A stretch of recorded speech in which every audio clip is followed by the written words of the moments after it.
Miguel Cortés, el químico de Iztacalco, desapareció y asesinó al menos a 7 mujeres. Iztacalco es una de las 16 alcaldías en las que está dividida la Ciudad de México. En ella se llevan a cabo eventos como el Gran Premio Fórmula 1 en el Autódromo Hermanos Rodríguez. Es sede además de eventos en el Palacio de los Deportes, construido para las Olimpiadas de 1968. No es una de las alcaldías más pobladas, por el contrario, ocupa el número 2 en densidad de población. Ahí habitaba Miguel Cortés, el químico de 39 años. Su familia ignoraba que tuviera un lado oscuro. Consideraban una persona tranquila, trabajadora e inteligente. Para ellos era un hombre de bien.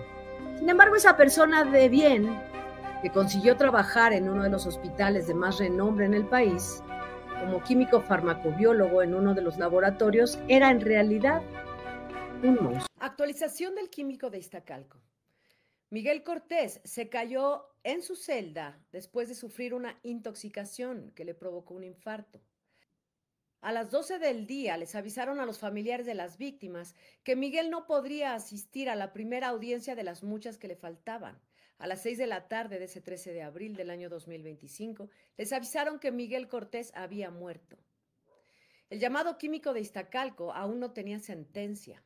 El hombre, que afirmaba ser vegano y protector de los animales, tenía ya un perfil psicológico con el que se confirmó que era una persona peligrosa y narcisista.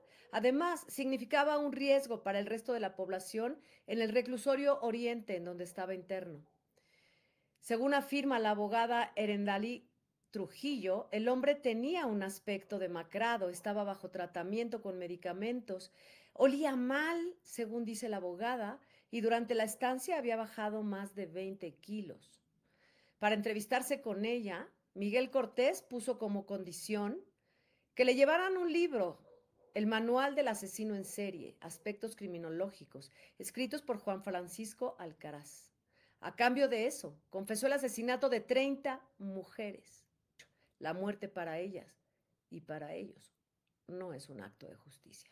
Un monstruo.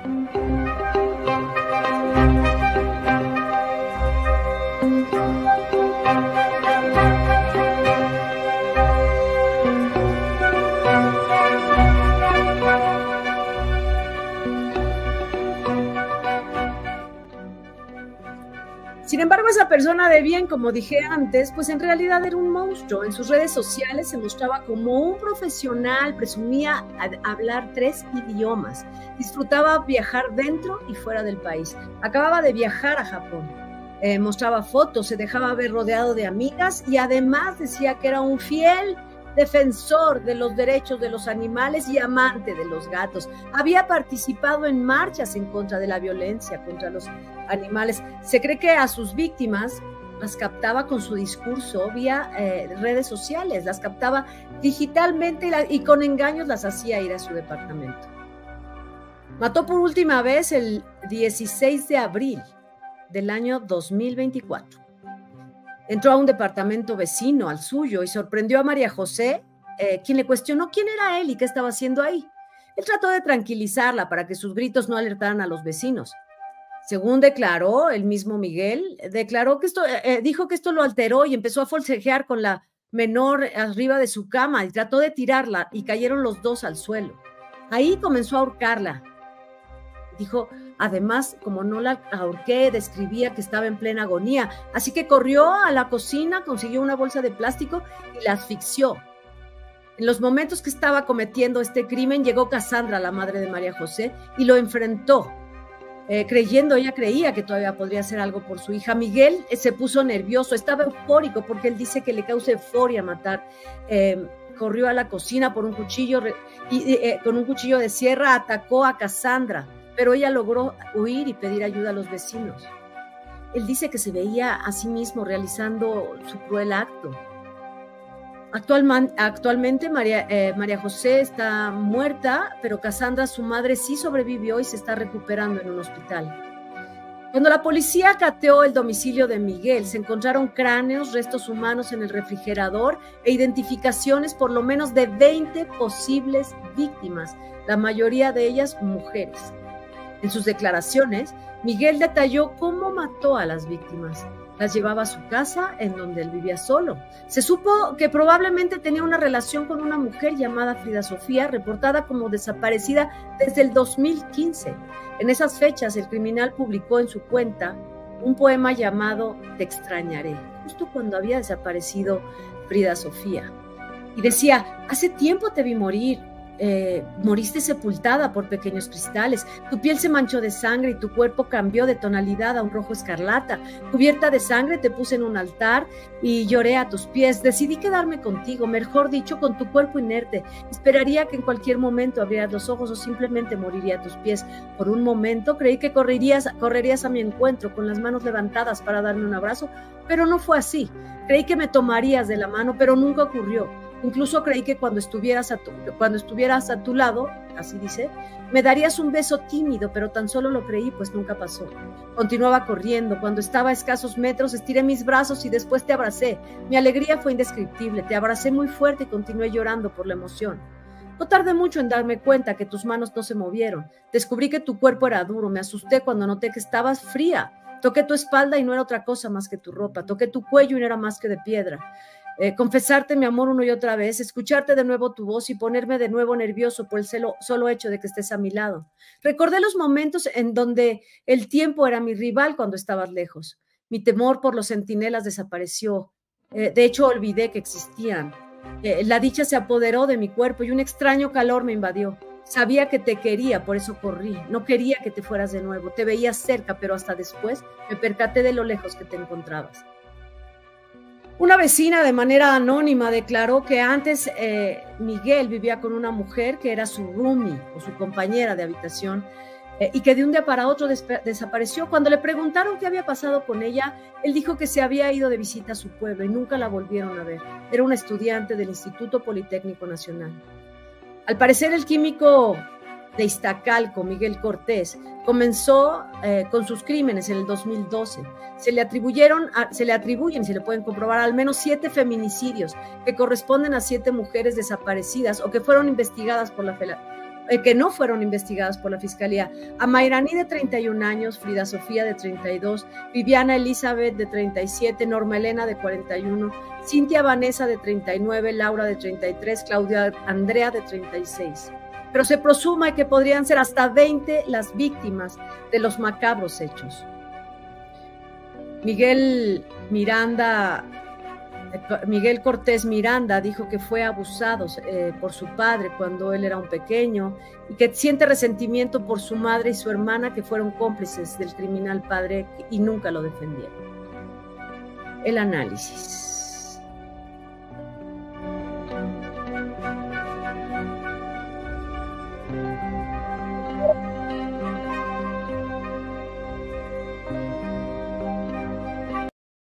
Estamos listos, doctora Mel, estamos listos para escuchar lo que nos tienes que decir tú. Si abres tu micro, lo tienes cerrado, pero vamos a hablar de este asesino serial. Estamos iniciando la 6ª temporada. Como les habíamos dicho la semana pasada, es sobre asesinos seriales. Creo que este poema que escribe Miguel Cortés y lo publica en su Facebook demuestra mucho cómo puede haberse sentido, pero tú sabes sin duda muchísimo más que yo acerca de los asesinos seriales. Fíjate que sí, pues hola de nuevo, buenas noches. Este caso nos tiene consternados a todos porque además acaba de suceder aquí en nuestro país, como lo relataste, ¿no? En un lugar, en una zona muy conocida de la ciudad y además él desenvolviéndose en un trabajo también en un lugar de mucho prestigio y conocido en la ciudad, y es escalofriante saber que durante años ha estado viviendo inmerso en una sociedad que no se enteraba de que tenía, de que estaba frente a una persona de esta naturaleza tan perturbada, ¿no? Y tan grave. Y sí, efectivamente, en el poema creo que revela muchas cosas que podríamos pensar en un momento. Yo quisiera, si me lo permite, Lupita, pues empezar precisamente esta serie que vamos a trabajar de asesinos seriales, describiendo un poco cuáles serían las características, ¿no? De estas personas o por qué se les denomina de esta manera. Y bueno, este término, aunque se le da como crédito al agente del FBI, Robert Ressler, en el año 1970, sí se habla de que antes, en 1930, ya lo había utilizado el término el inspector alemán Ernst Genat, que hablaba de que personas que criminales que han dado muerte a 3 o más personas en un periodo de 30 días o más son a los que se puede considerar como tales, porque hay otras clasificaciones que no creo que sea necesario en este momento hablar, que no corresponderían a lo que sería un asesino serial. Y dentro de la investigación que se ha hecho, que ha ido avanzando paulatinamente, tristemente en la medida en que hay más casos, se encuentra para el FBI, pues que las motivaciones principales de estas personas tienen que ver con ataques o arranques de ira, con ganancias económicas, con gratificaciones de índole pues sexual, o también con la búsqueda de atención. Y todas estas, o varias de estas, parecen aparecer en el caso del que hoy estamos hablando.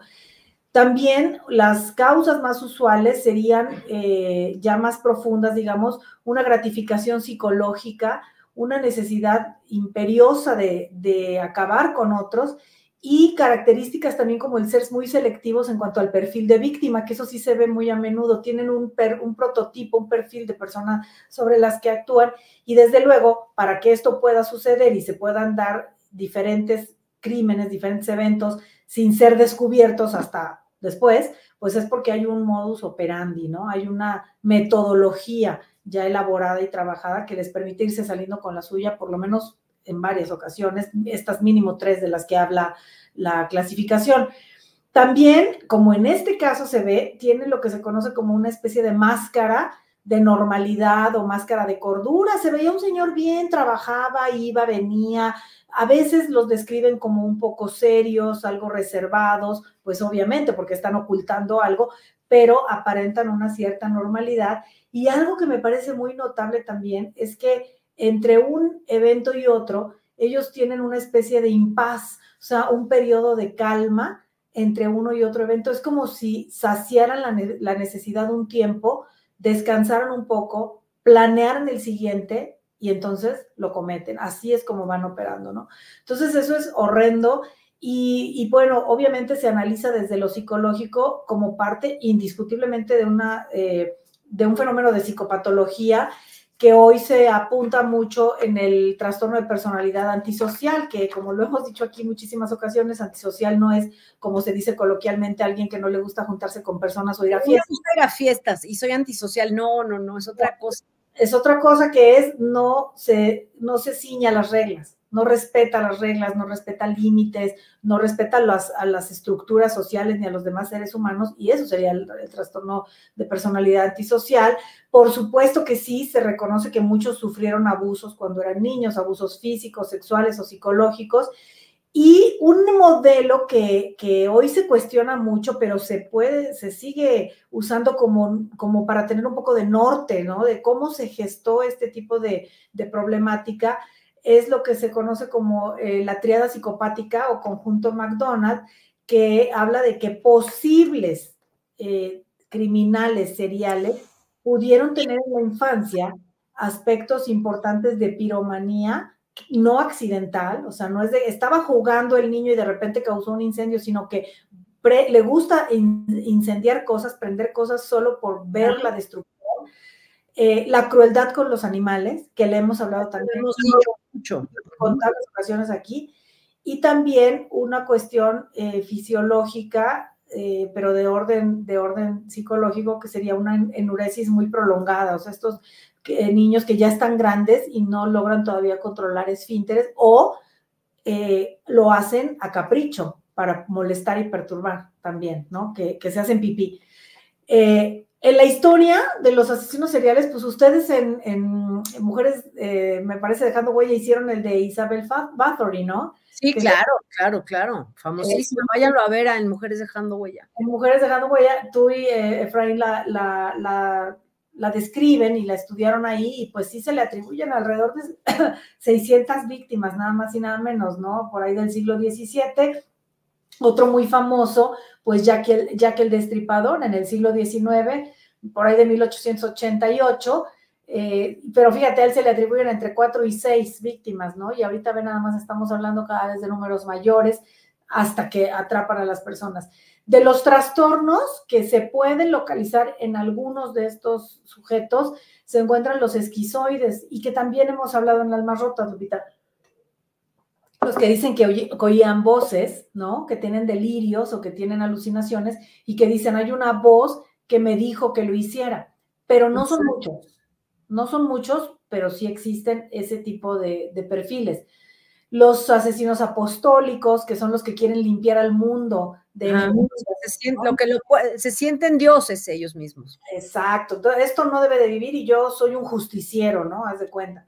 Los hedonistas, que parece que este señor podríamos ubicarlo de momento, con lo poco que sabemos ahí, lo hacen, es decir, privan de la vida a personas por placer, por emoción, por lujuria, o porque algo les retribuye, les da un beneficio el simple hecho de hacerlo, pareciera que por ahí está.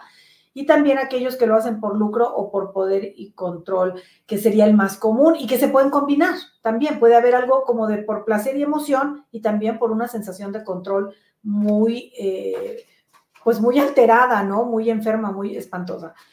Hay también estudios, claro, que hablan de daños orgánicos, también eso lo hemos hablado acá, cerebros que se desarrollaron mal o que sufrieron algún tipo de lesión, y bueno, desde luego el trastorno disociativo de la personalidad, que antes le llamaban personalidad múltiple, que a eso se acude mucho en las defensas, por ejemplo, cuando ya están en juicio, que se habla de que como la persona tiene un trastorno disociativo de personalidad, se cinde o se divide pues en sus personalidades y se vuelve irresponsable de los actos porque estaba en algo así que no es un delirio, pero es una escisión de la personalidad, como decir que están en otra realidad. O sea, no estaba la persona en su realidad, en su momento de conciencia, de pensar, sino como en esta película de Fragmentado, ¿no? Que hay una parte suya que no sabe lo que hace la otra. Eso también digamos, se señala mucho en este tipo de casos.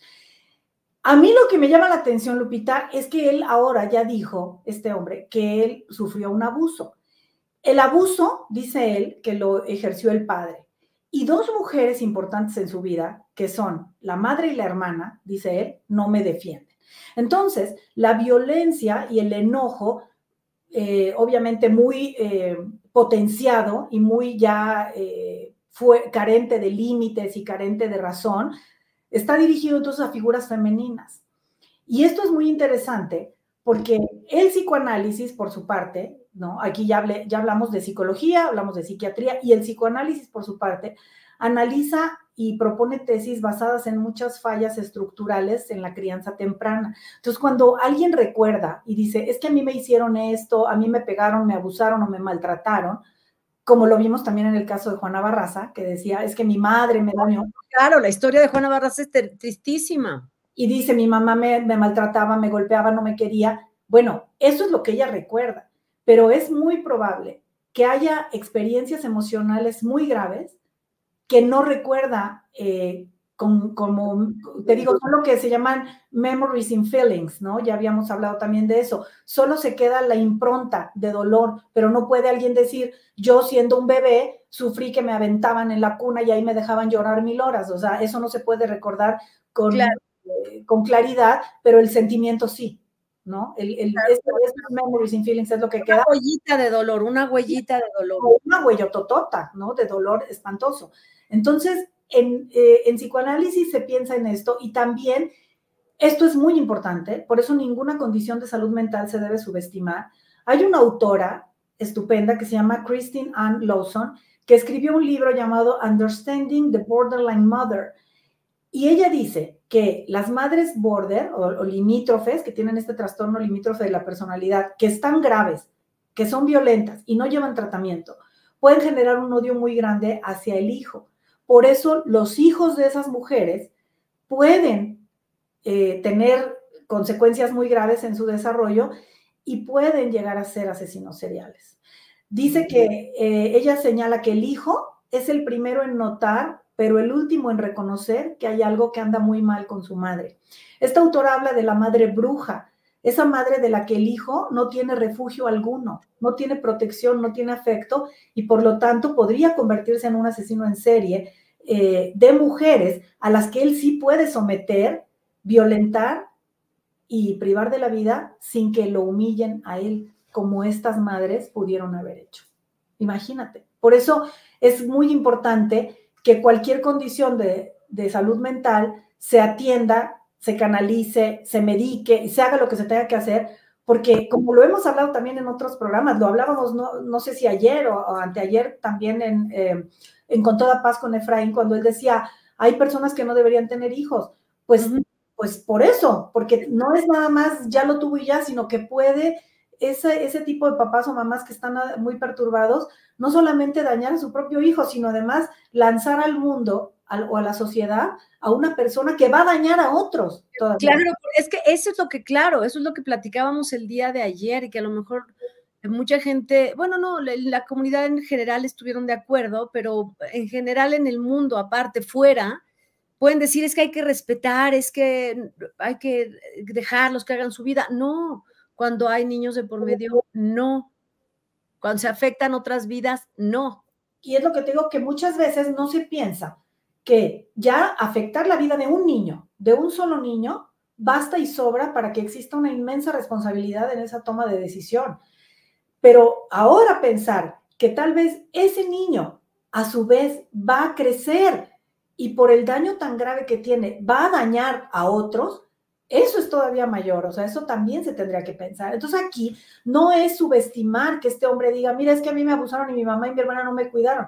Pues no, tampoco es que sea culpa de ellas lo que él está haciendo hoy, pero sí es rastrear la cadena de eventos que nos va llevando a este tipo de situaciones. Y falta mucho por saber qué más habrá pasado, pero de que aquí hay un trastorno gravísimo, indudablemente lo hay. No se puede ir por la vida haciendo lo que este hombre ha hecho, con esa calma, con esa frialdad, seguir trabajando, irse de viaje, publicar sus fotos en las redes sociales. Este poema, o sea, desaparecer y escribir este poema y seguir tan frío, tan separado. Yo creo que, como tú dices, tiene que haber algo más, además de el abuso que él menciona. Debe existir tal vez, por supuesto, una huella de abandono terrible, tiene que existir algo más en la dinámica familiar que él está describiendo, pero mucho más.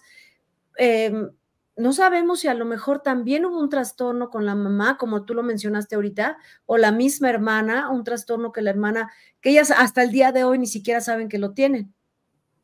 Claro, porque en primer lugar, pues es muy difícil que alguien piense que tiene a un criminal en su familia, ¿no? Mira, son buenos para ocultar, obviamente, por eso hablábamos de que usan esta máscara de normalidad, pero aquí se suman varias cosas para que esto se dé. La máscara de normalidad y la negación de la familia también. No tanto como para pensar que es un criminal de este nivel, pero sí para decir, no, si algo anda mal aquí, o sea, no, porque duele. Hablábamos también hace ratito en Con Toda Paz de los mecanismos de defensa, son para evitar el dolor mental. Exacto. La responsabilidad. Entonces, puede que sí hubiera algo ahí, pero no se vio con honestidad. No, era muy tranquilo. No, a lo mejor sí era, algo tenía, no, te digo, no como para sospechar a este grado, pero algo tenía. Simple y sencillamente, la frialdad y el cuasi cinismo, yo diría, y le digo cuasi porque el cinismo es algo como más de la conciencia, y aquí parece que ni eso hay, con el que él se muestra cuando lo detienen, que está sonriendo. Que está sonriendo, que acabamos de ver esa sonrisa con el Fofo, que lo vimos con la Barbie, este delincuente, lo vemos con algunos, ¿no? Que sonríen. Exacto, ¿qué dices tú? ¿Pero qué les pasa? Y luego lo que describe cuando lo están interrogando, sí, como no, miren, yo lo hago así, le hice asado, o sea, no, eso tiene que haberse visto un poco, como dices tú, una lucecita, aquí una mala lucecita, una luz roja, en algo más se vio, pero se suma todo, la máscara que se ponen, la negación de la familia, el no querer pensar. Yo lo he contado acá en ocasiones, yo sí he conocido personas que francamente están muy desorganizadas en su funcionamiento mental y andan por la vida, pero sí lo ves. O sea, dices, mira, híjole, ojalá que no tenga nada peor que lo que estoy viendo, pero esta persona no está bien, se le nota en el discurso, se le nota en la mitomanía, se le nota en los impulsos, mira, se les nota hasta en los patrones del sueño. Exacto, exacto. O sea, en muchas cosas. Entonces, en las manías que tienen, en las obsesiones al comer, cómo comen, qué no comen, o sea, sí hay muchas cosas, pero a menudo las personas pues no lo ven. No lo ves, Pavel, porque no juntas los puntitos. Exactamente. ¿No? Pues ves cosas aisladas, pero tampoco es que todos en la casa tengamos un manual de a ver si mi pariente es asesino serial, ¿no? Esa es una, y tampoco tienes todas las conductas en general. A lo mejor puede ser que de niño, hay una historia, hay que localizarla, pero hay una historia de una niña que fue diagnosticada con psicopatía siendo muy niña y ella da un testimonio de decir, sí, yo sentía estas ganas de matar y demás y demás. Vamos a localizarla porque es un testimonio, es la única que he encontrado yo, pero es muy, muy difícil que tú sepas que juntes todos estos porque no eres un especialista y no todos crecemos con un psiquiatra junto. Mira, dice Luz María Moreno, nos dice, la mamá del asesino serial Ed Kemper lo denigraba, lo dejaba en un sótano frío y oscuro, en él desahogaba el odio que tenía contra su exmarido. Exacto, eso es lo que creo que puede haber aquí con Miguel Cortés, o sea, no solo el abuso que él narra, y a lo mejor pondera la figura de la mamá y la hermana y las ve como grandes mujeres que no me defendieron, pero tenían ese poder, pero a lo mejor ellas también lo maltrataron, a lo mejor también lo migraron. Es lo que te digo, es lo que se tendrá que averiguar, porque puede que haya más, no es nada más ese pedacito de historia que él cuenta, porque apenas empezó a contar, apenas lo han interrogado, vete tú a saber qué métodos también vayan a usar, es muy difícil pensar, ojalá que haya un buen equipo de peritos y de psicólogos y demás, que hagan las pesquisas suficientes para que se entienda de dónde viene todo esto y no nada más para darle una condena que por supuesto habrá que darle y muy merecida, pero para entender qué más pasa. Yo estoy leyendo aquí que nos comenta, ¿quién nos comentó algo de Vero Falcón? Dice, imagínense qué haría en el hospital, en el trabajo. No sabemos, fíjate que son personas tan raras, tan perturbadas. Yo creo que hasta podía ser perfeccionista, ¿no? Eso yo, que a veces son muy estrictos, justo en el trabajo, son muy estrictos y muy impecables porque les gusta tener el control de ciertas cosas. Tal vez no, pero a veces son así, son personas muy precisas y muy detallistas en su trabajo y muy impecables, ¿no? Por eso luego les llega a ir bien también en el trabajo, pero no lo sabemos. Sin embargo, esto del hospital me hizo recordar algo muy importante, y es que en alguna ocasión alguien me contaba que cuando a veces en los hospitales se descubren cosas muy feas que hacen las personas. Me contaron, por ejemplo, de algunos camilleros que cuando se quedaban solos con las pacientes mujeres, hacían cosas muy impropias. Bueno, eso no es nada más qué mal, qué barbaridad, qué puercos, porque las miran o las medio tocan o lo que sea. No, es que no es un tema de puerco nada más. También es un tema de que ahí puede haber un indicativo de una psicopatía, porque es incomprensible, es impensable que una persona que trabaja para un hospital, en un lugar de salud, donde una persona a su vez está enferma o la van a operar de algo, está inconsciente, trae una bata, una ropa para entrar a una cirugía y que a alguien se le ocurra algo así. Eso no se subestima, ¿eh? Eso no es nomás de, córranlo, métanlo a la cárcel. No, es que ¿qué le pasa en la cabeza? Hay un trastorno ahí. Claro. Oye, dice Elizabeth Román, a veces esas personas declaran que lo hacían porque nadie los detenía, pero eso en realidad no, a ver, lo seguían haciendo porque no los detenían, y hay unos que han dicho, deténganme porque ya no quiero matar, pero el impulso lo tienen ellos. Sí, claro. Dice, a ver, el caso del que yo hablo, gracias Alejandro, es muy bueno. La niña fue adoptada con mucha ayuda, llegó a ser una persona adulta de bien. Judith, gracias, porque dice, la niña que menciona se llama Beth Thomas y es una adulta rehabilitada. Es casi un caso único que una psicópata pueda ser rehabilitada, porque la niña ya tenía estos síntomas y la detectan. Es una de estas discusiones que se ha dado, ¿no? Sí. Silvia Olmedo entrevistó a una mujer que sufrió muchísimo maltrato por parte de mamá y abandonó a papá. Sí, es que eso, hay muchas personas en el mundo que pueden sufrir mucho maltrato y pueden sufrir un trauma durísimo, pero como lo dijo la doctora Mel al inicio, no todos pasan al acto, no todos van a matar. No. No todos van. A lo mejor sufren, a lo mejor hacen sufrir a otro, a lo mejor lo que sea. Sí. O sea, son crueles con su pareja, se relacionan mal, son narcisistas, puede ser todo eso, pero de ahí a quitar la vida o hacer algo más grave, pues sí, ya es un trastorno, ¿no?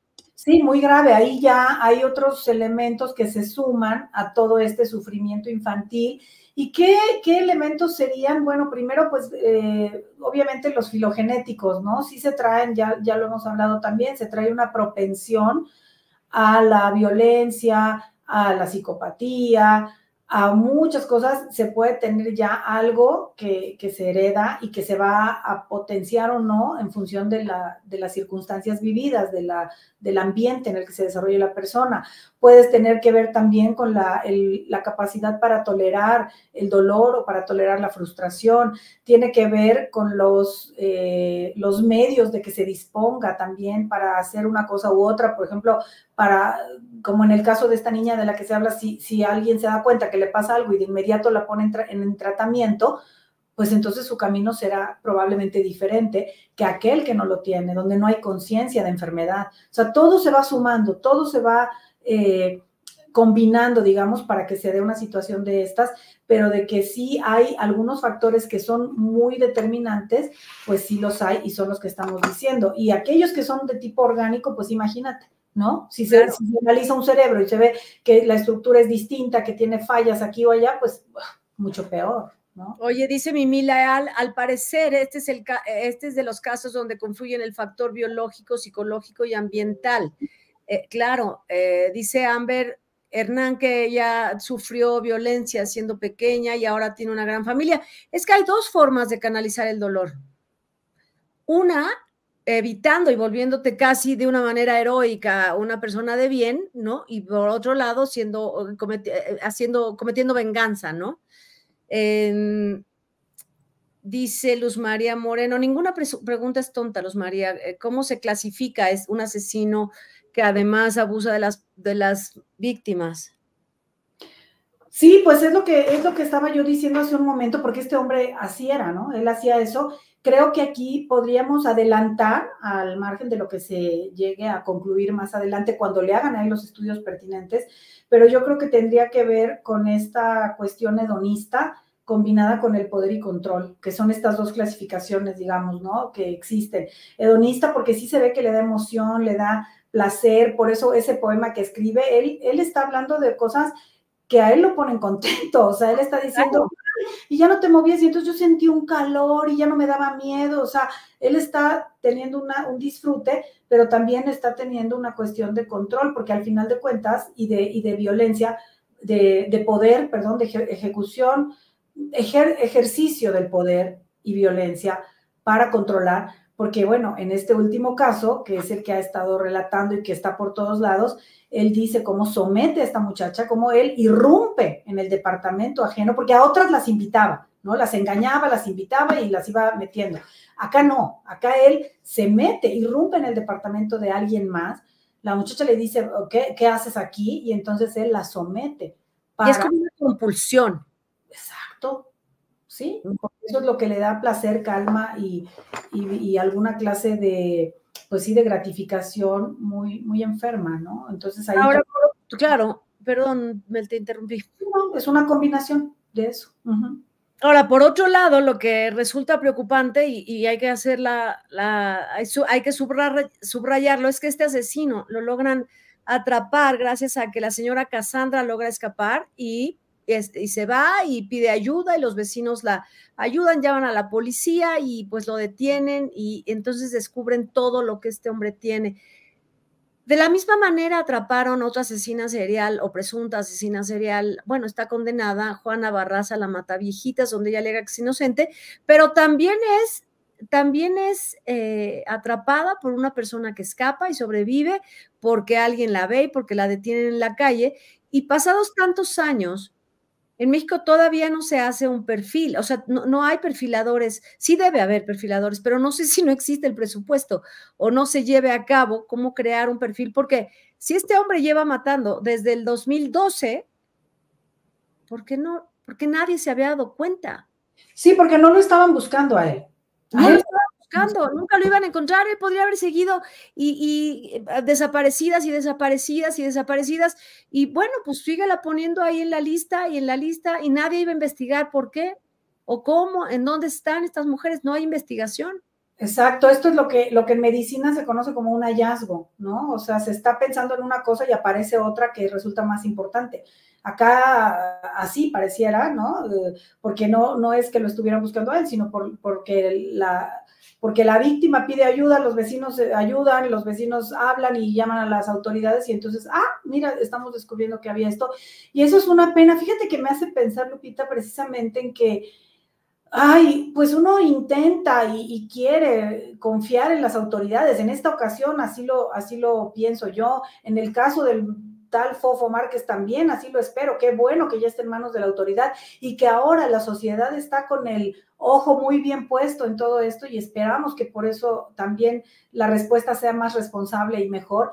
Pero no dejo de pensar que ahora que hablábamos también del caso, que no es que tenga que ver con este tipo de casos, pero sí con el sistema judicial, o por lo menos con el manejo de la justicia en el país, en muchas áreas distintas, en el caso que falsamente se dijo que le habían hecho la prueba antenas a las hijas de Patricio Cabezo. Y después resulta que la dueña y creadora de la prueba, que es esta doctora en psicología, dice que no, porque la prueba ya tiene un par de años que no está a disposición de las autoridades mexicanas porque no pagaron los derechos que corresponden para poderla tener. Entonces es donde uno dice, qué barbaridad, o sea, yo no sé cuánto puedan costar esos derechos, pero entiendo que tienen un valor y que tienen que ser pagados y que simplemente por un tema de no pagar ya no está esa prueba. Entonces, claro, les harán otras pruebas, pero se hablaba de esa como la gran prueba, una de las mejores, que ya dijimos que es falible como todas, pero no la tienen. Entonces, así como eso, acá pensamos lo mismo. Existe ese perfil del asesino serial. ¿Quién estaba buscando a todas estas víctimas de las que se habla hoy? Que debe haber especialistas, debe haber gente que ha estudiado criminología porque existe esa carrera, claro. Pero no, como tú lo dices, no hay presupuesto y entonces váyanse ustedes a ver en un país de 120 millones de habitantes si no puede existir por lo menos otro más, otro químico, otro Miguel Cortés más. Exacto, entonces eso es terrible y muy preocupante, verdaderamente. Dicen, ¿no? Que antes estábamos muy acostumbrados a pensar en esto como algo que sale en las películas o que pasa en otros países. Por eso esta comparación, ¿no? De que dicen que es el Dahmer mexicano y que si eso lo hace más famoso, ¿no? Pues mira, en su mente perturbada a lo mejor sí le atrae la idea, pero no es ningún halago ser comparado con otro, ¿no? Asesino serial que está en la cárcel. Entonces, nos parecía muy lejano y ahora pues lo vemos más a menudo aquí en México. Exactamente. Oye, dice, espérame, es que aquí, Alejandro, y según se dice, no eran víctimas al azar las de Miguel Cortés, muchas de esas personas eran cercanas a él. Pese a eso, jamás lo relacionaron. Exacto. No había investigación y eso es un principio de investigación. Generalmente los investigadores ya ni siquiera necesitamos ir a estudiar, lo podemos ver en Investigation Discovery, en los miles de documentales que existen. A los primeros que se investiga es, ¿había seguro de vida? Exacto. A las personas más cercanas, ¿cuál era la relación que tenía? ¿Tenía hijos, tenía esposo, tenía padres? ¿Con quién se acababa de pelear? ¿Si le debía dinero? Y después de agotar esas líneas, entonces se va extendiendo y extendiendo. Y aquí es increíble que todas estas personas deben haberse relacionado de alguna manera. No quiere decir que se conocieran entre ellas todas, pero probablemente sí. Pero por lo menos deben haber tenido una liga. Claro. O hay un común denominador, hay un algo, ¿no? Pero pues no parece que se estuviera investigando realmente al respecto, ¿no? Hasta ahora esperamos que suceda, pero no había tal cosa cuando, pues te digo, además, si estos personajes, una de sus características es eso, que tienen un modus operandi, los especialistas en ello son los que precisamente van descubriendo eso. Mira, lo hace así, y hasta pueden predecir en algunas ocasiones cuál va a ser el siguiente probable caso, ¿no? O el probable siguiente paso de estas personas. Yo estaba leyendo algunos comentarios acá que decían, bueno, de lo que también ya habíamos mencionado, ¿por qué no todas las personas que sufren estas circunstancias se convierten en asesinos? Pues por eso, porque es una sumatoria de varios factores que ya mencionamos, pero sí quisiera yo puntualizar que es muy bueno cuando alguien dice, yo lo logré superar, yo también sufrí en mi infancia y hoy estoy bien, sin terapia, sin tratamiento. Yo digo, qué bueno que has hecho una buena vida, pero de verdad nunca está de más y nunca es tarde para hacer una terapia, porque las huellas sí están ahí. Y a lo mejor no te convirtieron, qué felicidad y bendito sea Dios, no te convirtieron en un delincuente, pero a lo mejor traes ahí un sufrimiento que te has acostumbrado a cargar y que piensas que así es como es, y no hay necesidad. O sea, siempre merece la pena, ¿no?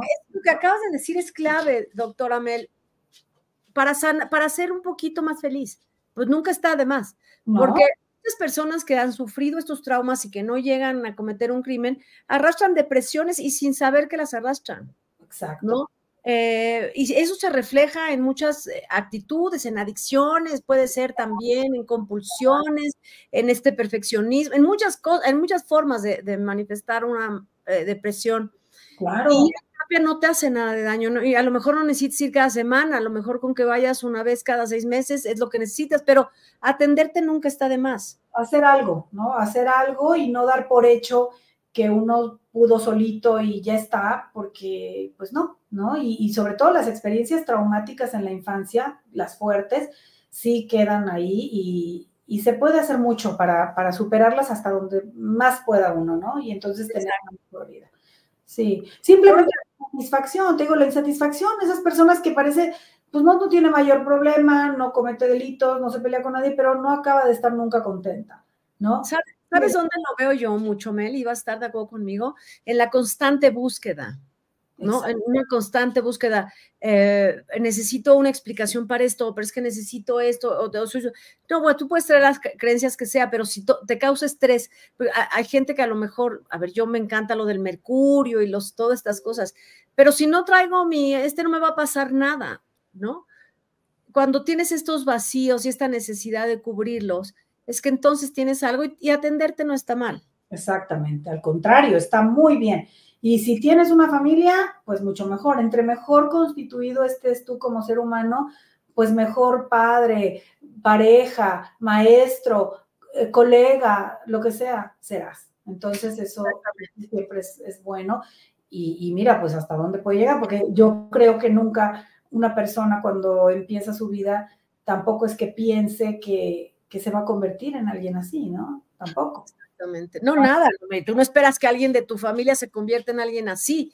Y insisto, a lo mejor hemos visto casos de 2 personas que crecen en el mismo entorno, y son totalmente distintos. Bueno, porque percibimos la realidad de una manera distinta, eso también hay que tomarlo en cuenta. Pero bueno, es momento de despedirnos, doctora Mel. Dice, estoy leyéndolos aquí, yo trabajo en una empresa norteamericana, y hace 10 años en unas juntas de ventas, shows de maquinaria, conocí a un compañero gringo, el señor lindísimo, casado, católico, acomedido, y entonces, ¿qué pasó ahí? Y hace poco me enteré que lo porque no, pues también cometía delitos terribles y con menores, no, claro, son cosas que no te das cuenta y tú puedes estar conviviendo con gente así. Mira, Alma Rubio nos dice, en una entrevista la chica que fue su compañera de trabajo comentó que a ella también le regaló el libro El Perfume y lo acompañó a su departamento, por fortuna y está viva y comentándolo. Probablemente en ese momento no sintió el impulso, probablemente en ese momento algo sucedió que no quiso acabar con ella, pero... Sí. Y por algo los vecinos tampoco era que cada persona que metiera la desapareciera, pero vaya, no hubo una investigación y eso nos queda claro, pero de esto se va a tratar, perdón, Mel, perdón. No, iba a decir, y eso que señala de esta persona que se veía muy bien y muy católico y educado y no sé qué, pues es la máscara de normalidad de la que estábamos hablando. Acá este señor, parte de su máscara era que era activista, ¿no? Que luchaba por los derechos de las mujeres, de los animales o yo qué sé, que hacía unos viajes muy bonitos. Pues esa es la máscara de normalidad que... escribía poesía. Exacto, y la máscara de normalidad es parte y parte es decir, hay una parte que él sí se cree y hay una parte que la construye para los demás. Exacto. Bueno, pues de esto se va a tratar esta quinta temporada. Al principio dije que era la sexta, perdón, gracias Tere por aclararme. Es la quinta temporada, Asesinos Seriales, que me parece un tema apasionante. Yo sé que hay muchos en el mundo, muchos documentales. Vamos a tratarles de presentar los más interesantes que encontremos, pero este era importante tratarlo. Es más reciente, está en la Ciudad de México. No es común escuchar este delito en México, pero como hemos dicho, tampoco es común que exista un perfil o que la gente persiga, que la policía persiga un perfil o detecte un asesino serial. Pero el siguiente será el señor Little, ya les platicaré quién es. Muchísimas gracias, doctora Mel, lo que quieras agregar. Pues no, gracias a ustedes y estaremos muy pendientes mientras tratamos otros casos del desarrollo de que realmente pues nos ha tocado en este tiempo en el que vivimos muy impresionante. Seguiremos viendo cómo va. Exacto, cuídense de con quién están, de a quién conocen, observen. No quiere decir que todos los que nos rodean, pero sí reconozcan que todos somos falibles y todos somos capaces de tener algo oscuro, pero algunos que tienen una cosa profundamente oscura. Así que cuídense. Gracias, doctora Mel. Muchas gracias, nos vemos pronto. Nos vemos pronto el próximo miércoles. Y mañana tenemos Crea tu Vida, pueden pasar a verlo. Mañana vamos a hablar acerca de estos deudas que tenemos con los antepasados, pero mañana jueves. Muchísimas gracias a todos. Hasta luego.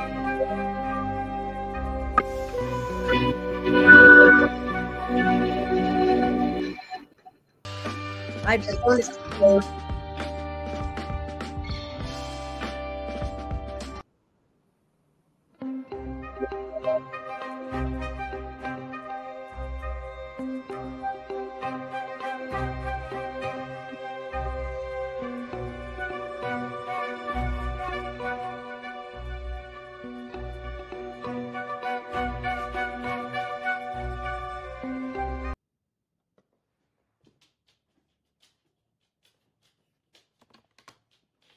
Actualización del químico de Iztacalco. Miguel Cortés se cayó dentro de su celda después de sufrir una intoxicación.